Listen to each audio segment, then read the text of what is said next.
And we are back at it. This is Jorge Prospector of the Prospect Chase Box, together with Prospector Ron. Hello, and greetings from the land of Reggie Jackson and Steve Garvey. We are back for episode 87. It's been a while since we actually recorded this live. Today just kind of worked out that we're doing it a little bit in the afternoon, whereas before when we record, we usually do it, knock it out in the morning and then post it later. So because that's the case, I think it's warranted that I sent a little heads up, right, to our Discord and our who else? Our Facebook. Our whole Tops After Dark community that we're tied with, all the people who follow the Prospector in those venues, get the word out. Yeah. So as I do that, Ron, you can kick us off and start. What are we talking about first? Let's talk about MLB first before we talk about the hobby. Tell me what's going on in the league. MLB and the amazing 0-7 start of the Atlanta Braves. There's some things that you just can't believe in that 0-7 start. More than the winning starts is the most unbelievable thing I'm seeing. They came to San Diego, lost 4, went up to LA and lost 3. They were down 5-0 in the second inning. They were up 5-0 in the second inning. Never scored another run. Their bats are just silent outside of this. I don't know what's happened with them. I don't know if Acuna, when he comes back, is going to make a difference, but they need to do something and something quick. It was one of the teams that we both talked about that, hey, this team kept a lot of the right pieces. They added a few folks we thought were great. And boy, are they tanking. Secondarily, MLB, you look at poor Rafael Devers. They wanted him to be a DH. I'm going to need that coffee cup, by the way. They wanted him to be a DH. So he whined about that. They made him a DH, and he hasn't hit a dang thing. Odd stats. The other day, they had a stat that Tony Gwynn, that is the Starbucks. Yep. I've got a whole bunch of those back there somewhere. So they had the stat that Tony Gwynn had, or that he had struck out 15 times in 584 at bats during the season, whereas Devers had struck out 15 times in 19 at bats. Then they'd taken the swing and miss stats from, who was it? Was it Boggs? I can't remember who the other stat was that they pulled. I think it was Boggs, that he'd had swing and miss 41 times for an entire season at 548 at bats, again in that same 540 range. And Devers had the same amount of swing and misses in 41 plate appearances. So it looks like Devers needs a torpedo bat. He does. Torpedo bats. Can we talk about torpedo bats? I don't know that we even want to spend the time talking about it. It is, hey, this is a reason that the Yankees hit all those home runs in those first 2 games. It wasn't the reason. It's the pitching. It's them seeing the ball. It's where they're playing. It's a combination of things. Has it improved a couple of guys? Maybe upstairs. And hitting is mental, as you know. If you get in a funk mentally, you can't hit. If you think this bat is doing great, you're going to go out there and hit great because you think this bat is the thing doing it for you. So yeah, I pass that one off to a mental shift in the game. The physics of it makes sense. Yeah. Is it illegal? No. Yeah. No, it's not. So I had a different take for when the first time I heard about it than I do now. My view on it has changed a little bit. Nothing to do with the legality of it. My main beef with it. Okay, so let's state what I think are the facts. It's obviously legal because as the regulation is written right now, it falls within what the rules say. So Whether that should be tweaked or not, maybe depends on what the spirit of the rule should be. That's up for discussion. I can see it goes both ways. Now, as it is written right now, it's perfectly legal. My beef with it was, and by the way, I do think the physics makes sense, and I do think that it will likely help a lot of people because it is. I've seen numbers and I've seen data of like contact, and it does happen a lot. That a lot of the contact is made between the label and the barrel, and so if you are distributing the weight because it's a weight distribution issue. Yep. If you're distributing the weight and the mass of the wood, it just makes common sense that the ball will travel further. Now that would be different for every different type of swing. It's not going to benefit everyone equally. So I think it's one of those things where like we have so much data and these players have so much data as to how their swing may be impacted by this.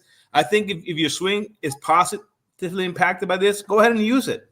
My only beef was that before I knew, because I imagine other teams were on this too. My only beef was that if the league knows that this is an okay thing and a few clubs are using it or are going to use it or are testing it or a few players, just don't shoot yourself in the foot once again and have it come out as a controversy, Yankees doing it again. Like, just come out with a statement. Hey, these bats are introduced in the league. Some teams are going to use them. They're perfectly legal. Fine. But no, the league has to operate within this. Their operating procedure, operating protocol, or whatever. What's the acronym? OP, or it's so. But my light is like failing me. It's so stupid because like they always are in a reactive mode. Like it must be that their PR firm, their crisis management firm, like begs them for work and they need to react. Avoidable. Yeah. They should have gotten in front of it the minute somebody said something. They should have made a statement. Now, one other thing that this is before then, Ron, I disagree. Before then, the leagues start. They're going to use it because they've come to you for the okay, right? So they're going to use it. So come out with a statement. These bats are legal. Good to go. Boom. Sorry, that's my beef. That's okay. One other thing that it did do was made a lot of people look back at the regulations surrounding bats. One of the things that surprised me was that the actual length that bats can be is huge. It's like it was either 42 or 48 inches long. You can have them up to that long. I think it was 42, which surprised me. I couldn't believe that. It's like, they said, but this is in the rules. But most people stay within that 32 to 34 inch range. So one of the things that came out of it was looking at some of these rules and regulations. We'll see where it goes. It's interesting. The biggest impact is going to be to the travel ball industry. Every kid in travel ball is going to have one by next weekend. That the kid who platoons in right field batting 174, he's going to have one. Dad's going to have to shell it another $400, $500 for a bat for him. The price is about to go up. That's for sure. For dang sure. But yeah, that's the big MLB news right now. Those things. We've got a couple of undefeated teams. It's interesting to see the top three teams in the National League West have one combined loss. Yep. They have one loss. How many wins do the Braves have? Just curious. The Braves, as we started the show with, their offer is just incredible. So hopefully they get home. I don't know if they're headed home now after the start of this thing, but they need to do something. They probably are. Yeah. That's my shout out to my good friend Nick. who's a friend of the show, friend of the Discord group, friend of the Tops After Dark, and very good friend of the Prospect Chase Box community. He is a Braves fan, unfortunately. Yeah. What's going on, Michael? Michael joining us, I think, for the first time. Welcome, Michael. Hey, Michael. Welcome to the show. Moving on to card talk. We have a couple of things going on right now. One of the scrambles people are doing is using up their Tops Now points. You've got a couple of things hitting right now with the Road to Opening Day sets. There's bonus card for the various things that get activated. There's two teams that are still available out there, the Cubs and the Cards, where if you buy them, you get the automatic bonus card. They both hit bonoses. Yankees hit when everybody turned around and bought up the Yankees. So yeah, I got a Yankees in time, and they already printed. They're already printing them. You got that too, right? Yeah, I never got notice on it, but I got it. So yeah, I went ahead, and after Judge had that crazy game, I bought one. I was surprised it didn't sell out immediately. They did sell out probably like half an hour after. Yeah. Well, the Yankees were one of the teams where every single player on the team had a parallel. So it was a large, 4,000 plus print. Yeah. So, the good thing, I mean, listen, it's the Yankees are a little bit of a sure thing because Judge by itself, he is going to buy himself. Sorry, itself. Maybe itself is what it should be because he's a freaking monster. By himself, he'll give you maybe 2 or 3 bonus cards every year. And those cards usually look really good. That's one. And they sell. So if you want to get rid of them, you could probably make your money back on the whole set. Or send them off for grading. They usually grade PSA 10 because they're really well produced, well printed. And so, but the Cubs, although who knows, the Cubs, Tucker may give a few. You might get something out of there. And if you make the postseason, there's postseason bonus cards as well. So, or there used to be. I don't know if they're still doing the playoff cards. They used to do that. Maybe. I don't think so. But I think the cards, I mean, if you want to buy a card because Ivan Herrera got a bonus card, then okay. But the Cubs, I could see as a possible play. I just don't want to spend. If I had the Tops Now points, I would get a Cubs team set, and I would sell all the cards. Yeah, just so folks have an idea, with the Tops Now, it comes out to $4 plus the $3 shipping and tax and everything. It ends up about $8 or $9, depending on where you live in the country, to get the Tops Now Road to Opening Day set. And I'm remembering to say Road to Opening Day instead of Return to Opening Day. So it's a hard habit to break. A couple other things going on with Tops. They dropped the Heritage set right after, and this is very strategically done by them, right after the Heritage High Number set. Heritage High Number 2024 came out.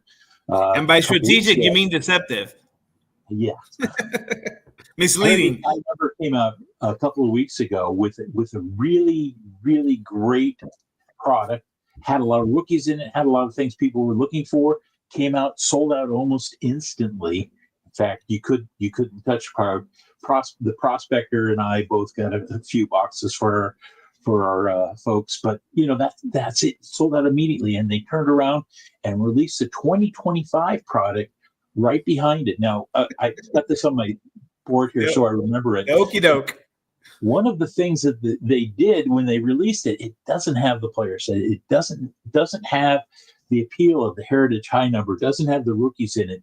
But one of the things that they did, and it really fools people, is that the Heritage High Number 2024 set has an auto in 1 in 40 packs, or approximately 7 per case. The 2025 Heritage, not High Number, Heritage set came out with auto odds at 1 in 124 packs, or approximately 2.5 per case. If you bought a case, you get 2.5 autos. So I mean, listen, were really poorly distributed. I mean, I agree with you. $10 higher. What was that again? It was priced $10 higher. Yeah, I don't. So I agree with you somewhat, but I also disagree. I don't think. Listen, I think it was an okie doke. It was a Euro step, trying to see if they get a few people piggyback, on how hot the 24 up high number was.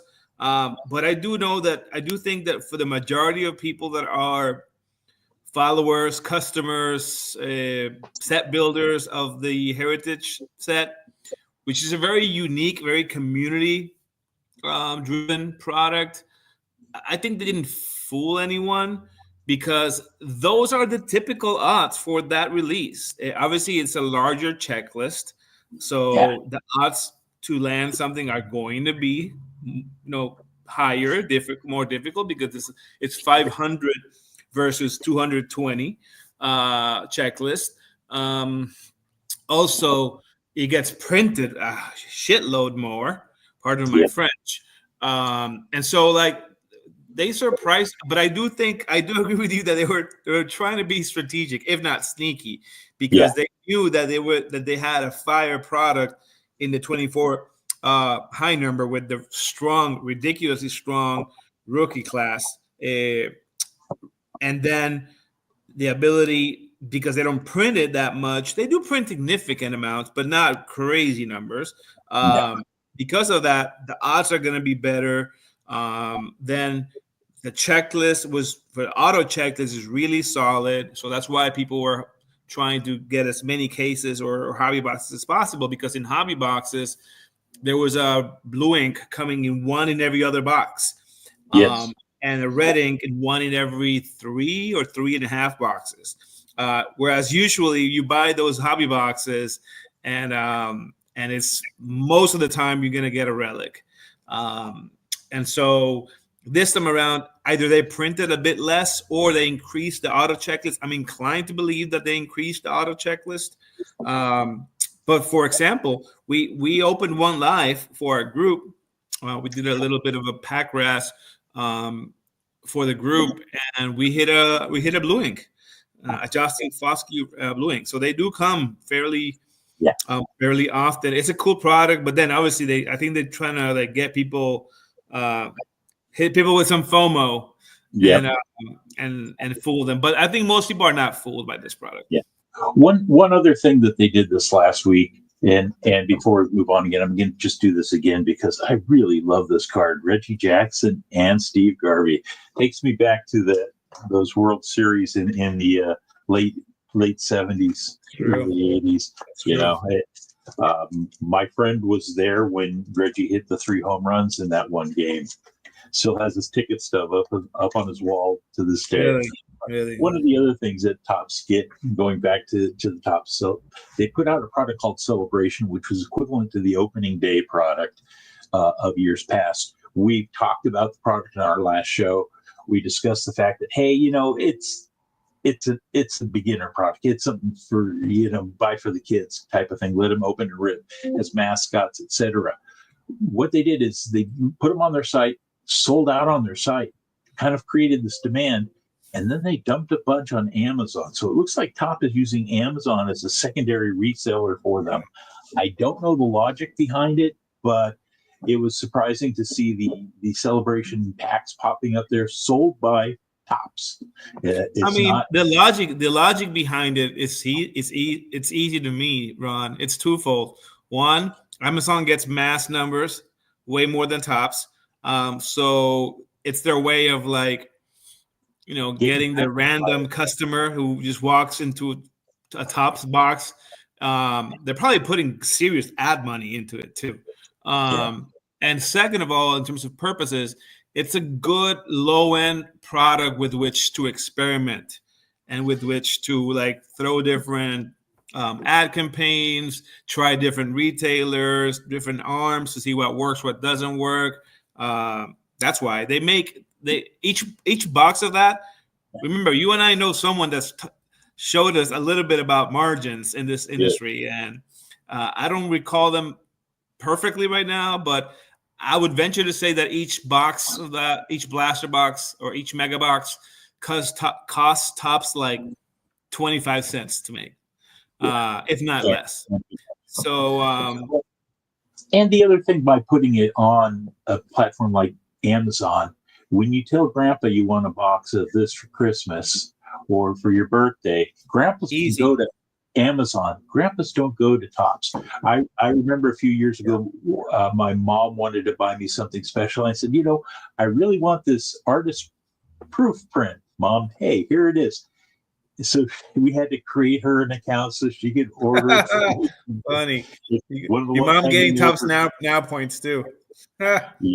So my mom has some Tops now points. She'll sell them to you for $20 for half the going rate. That was an interesting thing for Tops to have done this last week.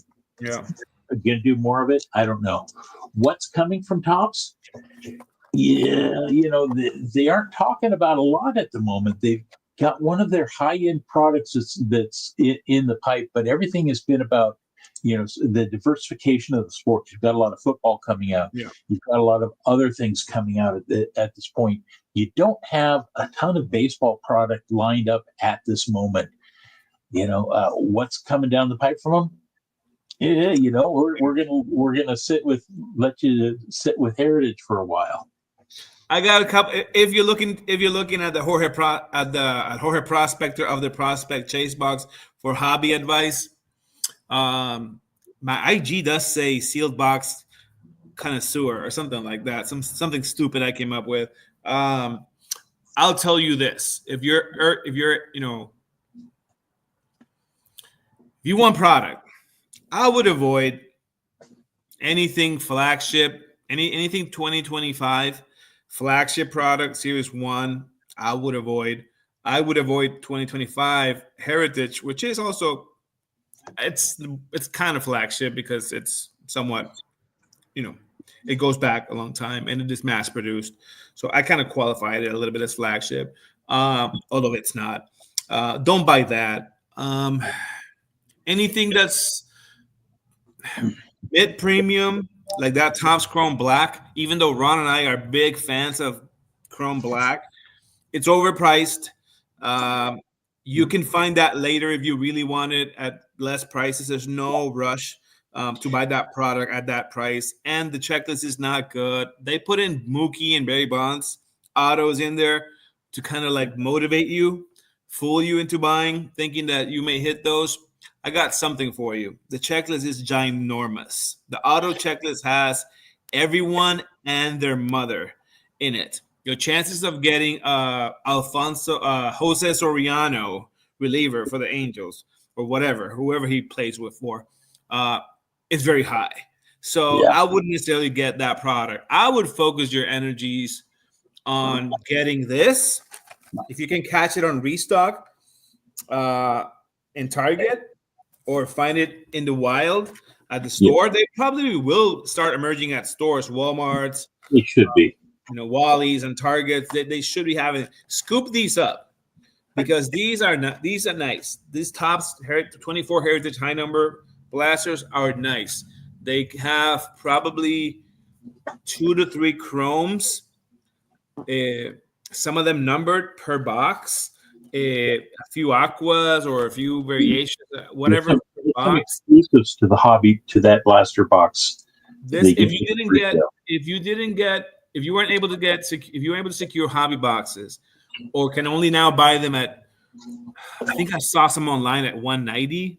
Oh, that's the cheap ones because everybody else is selling them up for $220. I know. Everyone is selling them for $2+, $225, $250. No, but I did see some online last night. As I'm doing some research into our next Prospect Chase box, I did see some for $190. I mean, probably pre-tax and pre-shipping, but still, if you're gonna pay, and I think the numbers and the value sheet that you can go find over at Striker Breaks, the value sheet says that if you're gonna pay $200+ for a hobby, you might as well get a few of these instead, because the odds of might as well buy 6 or 7 of these for the same price as an overpriced hobby box, and you probably will find an auto there somewhere or something really good. So go get that. Yeah, that's 2024 product. The Topps Black that we were talking about is a 2025 product. It released this week on Monday as a pre-order, so they haven't really released it yet. Yeah. but they had the pre-order. It came in at $170 a box, which was about $40 higher than they've been running. It's not a buy at Listen, this is nothing new. We said this on our last episode of the year 2024, I think it was. We told folks that we told anyone that would dare listen that 2025 flagship product was going to be crap. I mean, it's good to get some here and there, buy singles, buy a few. I mean, there's nothing wrong buying a few blaster boxes of 25 product and rip it. That's fine. I wouldn't want people to spend crazy money on hobby formats of an overprinted and very weak rookie class product. The only exception I would advise folks for 2025 products as of now, listen, along the line, there may be some changes. A new rookie, a new guy emerges that's hot, and he somehow got included into update or into Series 2, or it's a go-get, or a particular product has crazy odds that you want to get. That can happen. That will happen. But for now, stay away. The only other product that's flagship that I would consider getting would be maybe hanger boxes or blaster boxes of Series 2 when it releases. And I say that for one and only one reason. Topps recognized, and we discussed this before, or I mentioned it before. Topps recognized at some point that they made a mistake in eliminating their black parallels out of 71, right? 73, 71. In this year's Series 1 release, they did away with that because they're doing that whole restructuring of setting everything. What's it called? Restructuring. Making everything the same or consistent, that the number 10 parallels are going to be the same in flagship as in Chrome, as in whatever. They're trying to standardize. That's the word. Thank God. That's right there.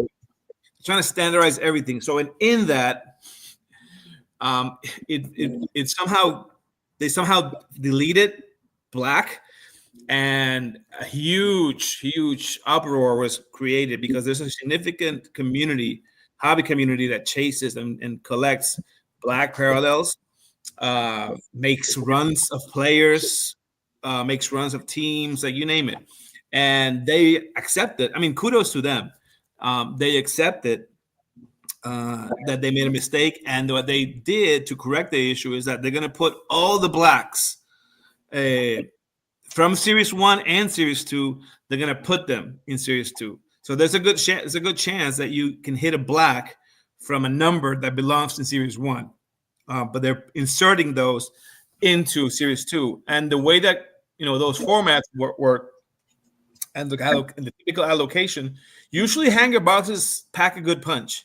So if you want to get a few hanger boxes of Series 2, I would say go for it. I think they have Ron? I think they have 2 or 3 rookies that should be good. I think they do. He's going to be in it. Pardon me?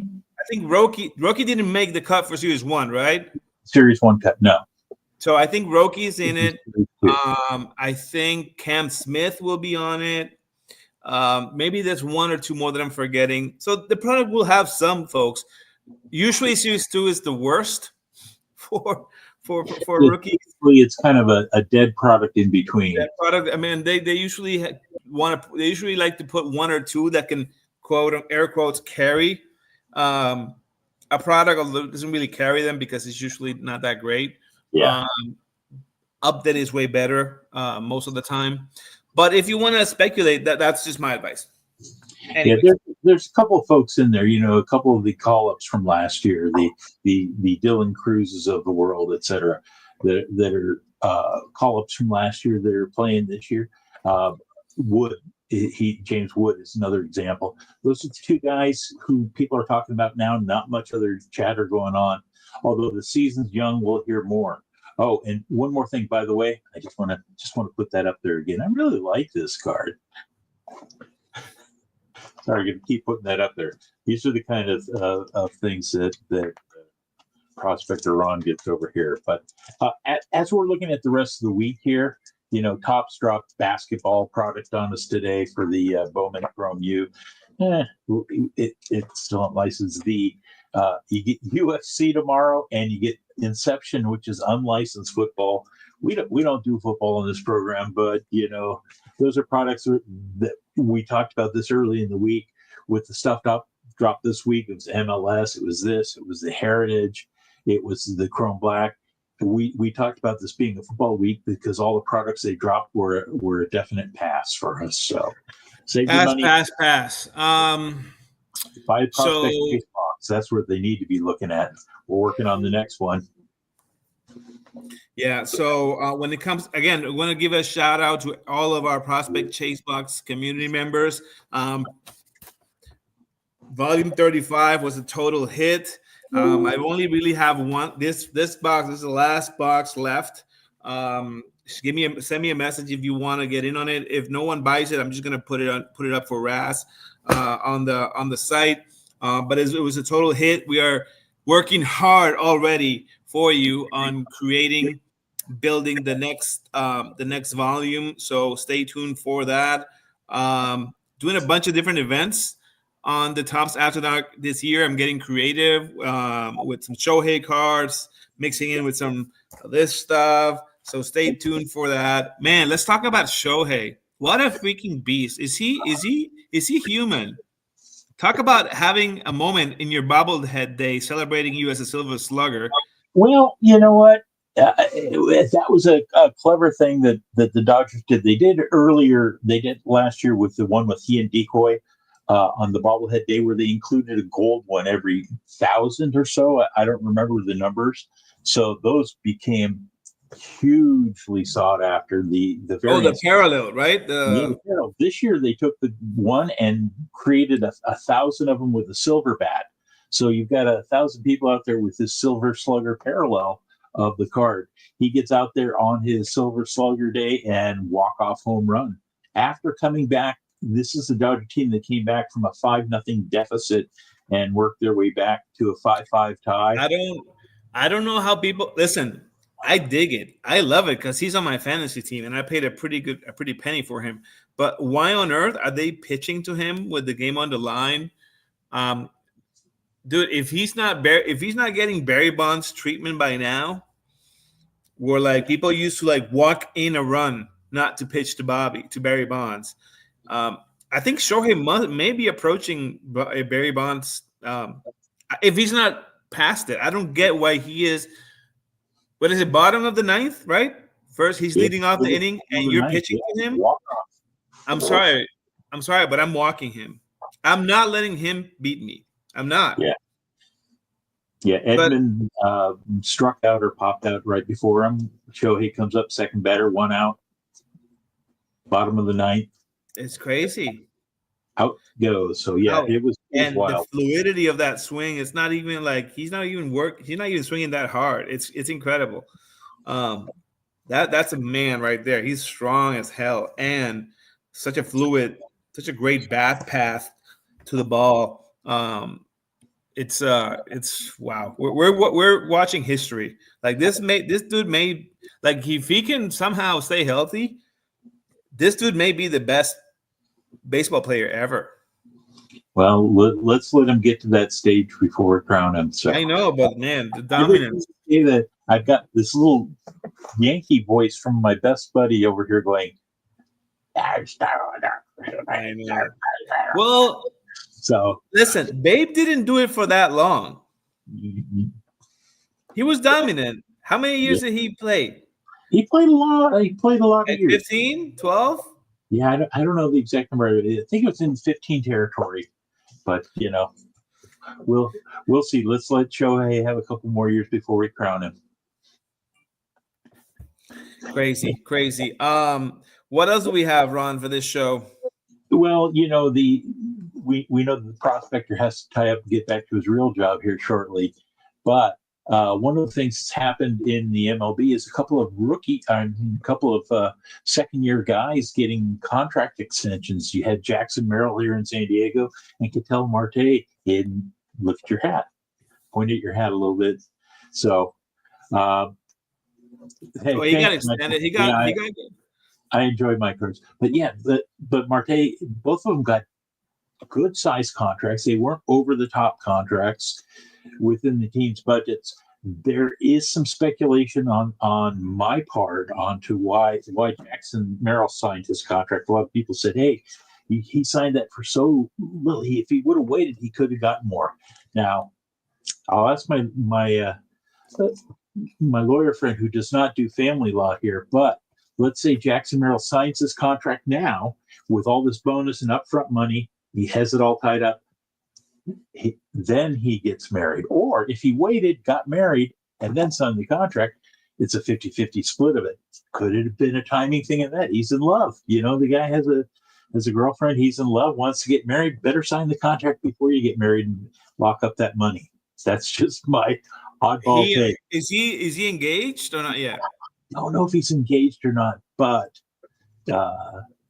you have other players' wives chirping to his girlfriend after he signs the big contract. Right? Yeah. Sneaky. Well, he learns from the best. Those Dodgers are some sneaky administrators. So I dig it. People are getting extended. Who else? That dude from that second baseman from the Red Sox just got extended. You hear that? That Campbell dude? Oh no, I did not hear that. Yeah, that happened. I want to say today at some point. He signed an extension. I don't know how much it was, but good money. Probably, covering all his arbitration years or whatnot. But yeah, he got extended. Jackson Merrill did, obviously.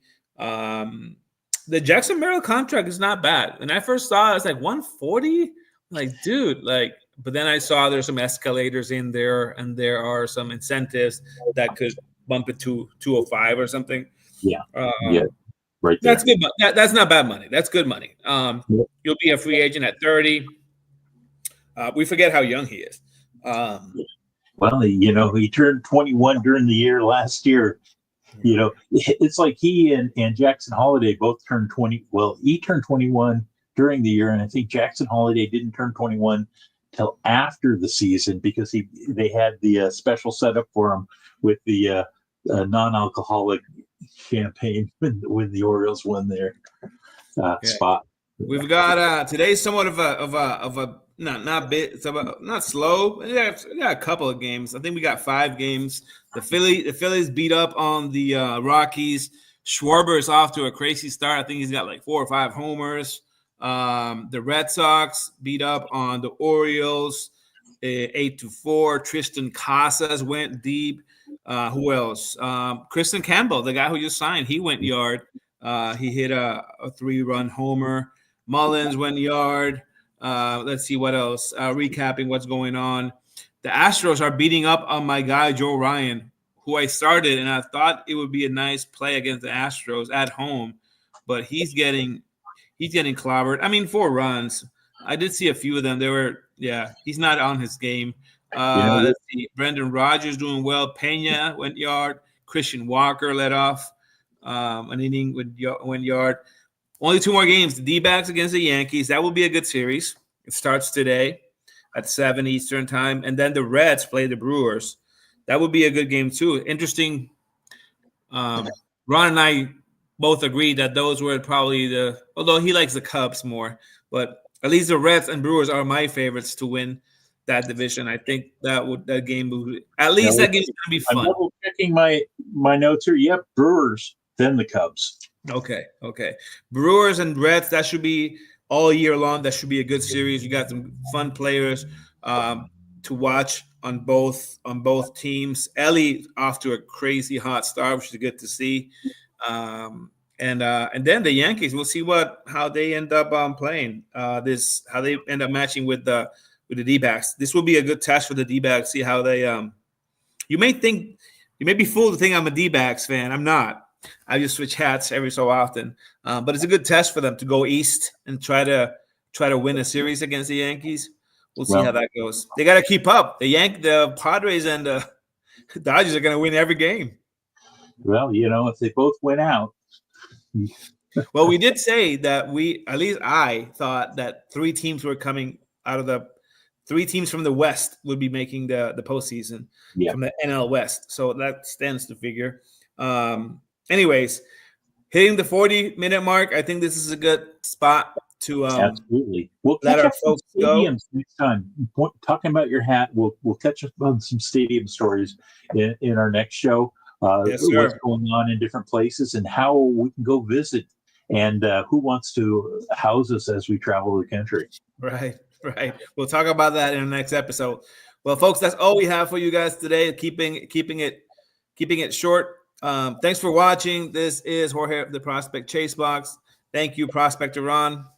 Thank you. See you in the next one. Happy prospecting. Later.